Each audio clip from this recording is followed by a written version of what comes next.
দেখবেন আজকাল যে অসুখ হচ্ছে, দুটো অসুখ খুব বেশি হয়। একটা হচ্ছে যে গল ব্লাডারে স্টোন আর কিডনিতে স্টোন হয়, অনেকেরই হয়, আজকাল কম বয়সে হয়ে যাচ্ছে। হ্যাঁ, গল ব্লাডারে স্টোন হয় আর কিডনিতে স্টোন হয়। কিডনিতে স্টোন হওয়ার মূল কারণ হচ্ছে যে রাত্রিবেলা প্রোটিন যারা বেশি খান তাদের কিডনিতে স্টোন হওয়ার সম্ভাবনা বেশি। কারণ রাত্রিতে মানুষ যদি মাংস খায় বা মাছ বেশি করে খায়, মাছ খাওয়া যেতে পারে, অল্প মাছ খাওয়া যেতে পারে, কিন্তু মাংস খেলে তাতে পানি বেশি খেতে হবে, জল বেশি খেতে হবে, সেটা খাওয়া হয় না। রাত্রিতে যেহেতু মানুষ খাওয়া দাওয়া করেই ঘুমিয়ে পড়ে, অল্প এক গ্লাস জল খেয়ে ঘুমিয়ে পড়বে, কিন্তু মাংসকে পরিপূর্ণভাবে হজম করতে গেলে জল বেশি করে দরকার। আর জল কম পড়ে গেলেই ওই মাংস কি হবে, পাথর, ছোট ছোট পাথরের কণা হবে, কিডনিতে জমবে, এবং এটা কয়েক মাস ধরে যদি এরকম চলে তাহলে কিডনিতে স্টোনটা বড় হয়ে যাবে। তো সেই কিডনি স্টোন যাতে না হয় তার জন্য কি করতে হবে, রাত্রিবেলা মাংস খাওয়া একদম চলবে না, মোটা ডাল খাওয়া চলবে না, মানে ছোলার ডাল বা ঘুগনি বা ঘন মুসুরের ডাল চলবে না, পাতলা ডাল চলতে পারে, কোনো অসুবিধা নেই রাত্রিবেলা। আর মাছ খেতে পারেন রাত্রিতে, কোনো অসুবিধা নেই। আর পাতিলেবু যদি সকালে খাওয়া যায় ডেলি, খালি পেটে ঘুম থেকে উঠে আপনি যখন ওই ফজর নামাজ পড়ে তো বেরিয়ে পড়া উচিত, হাঁটতে যাওয়া উচিত। হ্যাঁ, বেরিয়ে পড়ে তার বাইরে থেকে যখন আসবেন তখন পাতিলেবু, একটা গোটা পাতিলেবু আপনি খান। আপনারা প্রত্যেকে পাতিলেবু খান, বিশেষ করে যাদের বয়স হয়েছে তাদের খাওয়া দরকার পাতিলেবু। পাতিলেবু কিছু দরকার নেই, মানে চিনিও দরকার নেই, দরকার হয় পাতলা, মানে একটু লবণ দিয়ে দেবেন, আয়োডাইড সল্ট দিয়ে, ওই টক যাতে কমে, তো সেটা দিয়ে পাতিলেবু ডেলি এক পিস করে খাবেন, অন্তত হাফ পিস খাবেন, তাহলে ওটা হচ্ছে কিডনি স্টোনকে গলিয়ে দেবে। ডেলি যদি কেউ পাতিলেবু অন্তত হাফ পিস করে সকালবেলা খালি পেটে খায় হালকা গরম জলে, ও কিডনিতে স্টোনকে গলিয়ে দেবে। এরকম অনেক, আমারও হয়েছিল, আমার বাড়িতে অনেকেরই হয়েছিল, আমরা ওইভাবেই গলিয়েছি। হ্যাঁ, শুধু পাতিলেবু খেয়ে। যখন স্টোনটা হয়ে যাবে তখন একটু বেশি পাতিলেবু খেতে হবে, একটা জায়গায় দুটো খেতে হবে। হ্যাঁ, একবারের জায়গায় দুবার খেতে হবে, দুপুরেও খাওয়া যেতে পারে। দুপুরে ভাত খাওয়ার আগে পাতিলেবু খেয়ে নিতে হবে, বা ভাতের সঙ্গে পাতিলেবু খাওয়া যেতে পারে। আর মেয়েদের তো অতি অবশ্যই পাতিলেবু খাওয়া দরকার। হ্যাঁ, ওদের তাহলে ব্লাড তৈরি হবে, পাতিলেবু হচ্ছে ভিটামিন সি থাকে। তো তাহলে কিডনিতে স্টোন যদি না হতে, মানে আটকাতে যদি চান বা গলিয়ে যদি চান, তাহলে পাতিলেবু হচ্ছে একমাত্র ওর জম।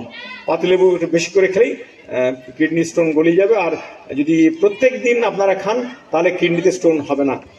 আর গল ব্লাডারের স্টোন দুটো কারণে হয়। গল ব্লাডারের স্টোন আজকাল অনেকেরই হচ্ছে।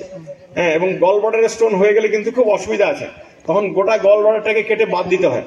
কিডনিতে স্টোন হলে বের করা যায়, যদি অল্প একটা দুটো স্টোন হয় বের করা যায়, ওই যন্ত্র দিয়ে বের করা যায়, বা আজকাল এমন কিছু ব্যবস্থা হয়ে গেছে, ভেঙে দেবে, ওকে একদম চুরমার করে দেবে, দিয়ে ওটা বেরিয়ে যাবে, ইউরিনের সঙ্গে বেরিয়ে যাবে। কিন্তু গল ব্লাডারের স্টোনকে ওভাবে বের করা যায় না। গল ব্লাডারের স্টোন বের করতে গেলে গল ব্লাডারকে সে কেটে বের করতে হবে, আর যদি বেশি হয়ে যায় তাহলে গল ব্লাডারকে বাদ দিতে হবে। গল ব্লাডারের কাজ হচ্ছে শরীরে চর্বি, তেল, ঘি এটাকে হজম করবে, তার জন্য যে রস দরকার সেই রসটা গল ব্লাডার থেকে বেরোয়। এবারে গল ব্লাডার যদি কেটে বের করে দেয়, তার মানে সেই মানুষটি যত খাবে এরপরে বেশিরভাগ তার ফ্যাট হবে, মোটা হয়ে যাবে। যেমন থাইরয়েড হলে যেরকম মোটা হয়, সেরকম গল ব্লাডার যদি কেটে নেয় তাহলে মানুষ মোটা হয়ে যাবে। হ্যাঁ, কিছু খেলেই আস্তে আস্তে করে মোটা হয়ে যাবে, কারণ প্রত্যেক জিনিসে কিছু না কিছু তেল থাকে, রান্না করলে তেল থাকে, সেই তেলটা তখন কি হবে, হজম করতে পারবে না, ওই শরীরে ইয়ে হয়ে যাবে, শরীরে জমবে, ফ্যাট তখন জমবে।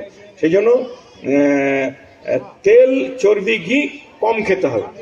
একদিন প্রথম থেকে যদি খুব কম খাওয়া যায় তাহলে গল ব্লাডারে স্টোন হওয়ার সম্ভাবনা থাকে না। আরেকটা কারণে গল ব্লাডারে স্টোন হয়, আমাদের বাড়ির যারা মহিলারা যারা আছেন তাদের বেশি এই অভ্যাসটা আছে, যে অনেক সময় পুরুষ মানুষও তাই করেন, যে সকালবেলায় এক কাপ চা আর দুটো বিস্কিট খেয়ে, হ্যাঁ, বা অল্প একটু এক মুঠো মুড়ি আর একটু চা খেয়ে বেরিয়ে পড়লেন, বা বাড়ির মহিলারা কাজ করেন, সেই দুপুর 12টা-1টার সময় গরম ভাত খেলেন, এক্ষেত্রে কিন্তু গল ব্লাডারে স্টোন হওয়ার সম্ভাবনা বেশি। সকালে যারা না খেয়ে থাকবেন, ওই শুধু চা বিস্কিট খেয়ে যারা থাকেন, তাদের কিন্তু বেশি দিন যদি চলে তাহলে গল ব্লাডারে স্টোন হয়ে যাবে।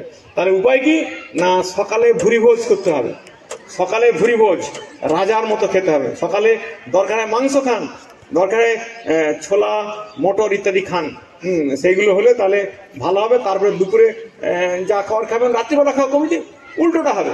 আমরা এখন যেটা করি কি, সকালে কম খাই বেশিরভাগ বাড়িতে, দুপুরে একটু হয়ে গেল, রাত্রিতে ভুরি ভোজ। কারণ রাত্রিতে যে বাড়ির যে কর্তা উনি রাত্রিতে ফিরবেন, সকালে বেরিয়ে গেছেন, কাজে বেরিয়ে গেছেন, হয় চাকরি না হয় ব্যবসার কাজে বেরিয়ে গেছেন, রাত্রিতে ফিরবেন।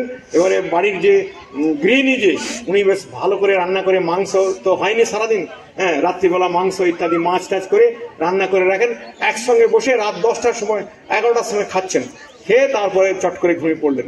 এটা খুবই খারাপ অভ্যাস। এক হচ্ছে রাত্রিতে কম খেতে হবে, আগে খেতে হবে।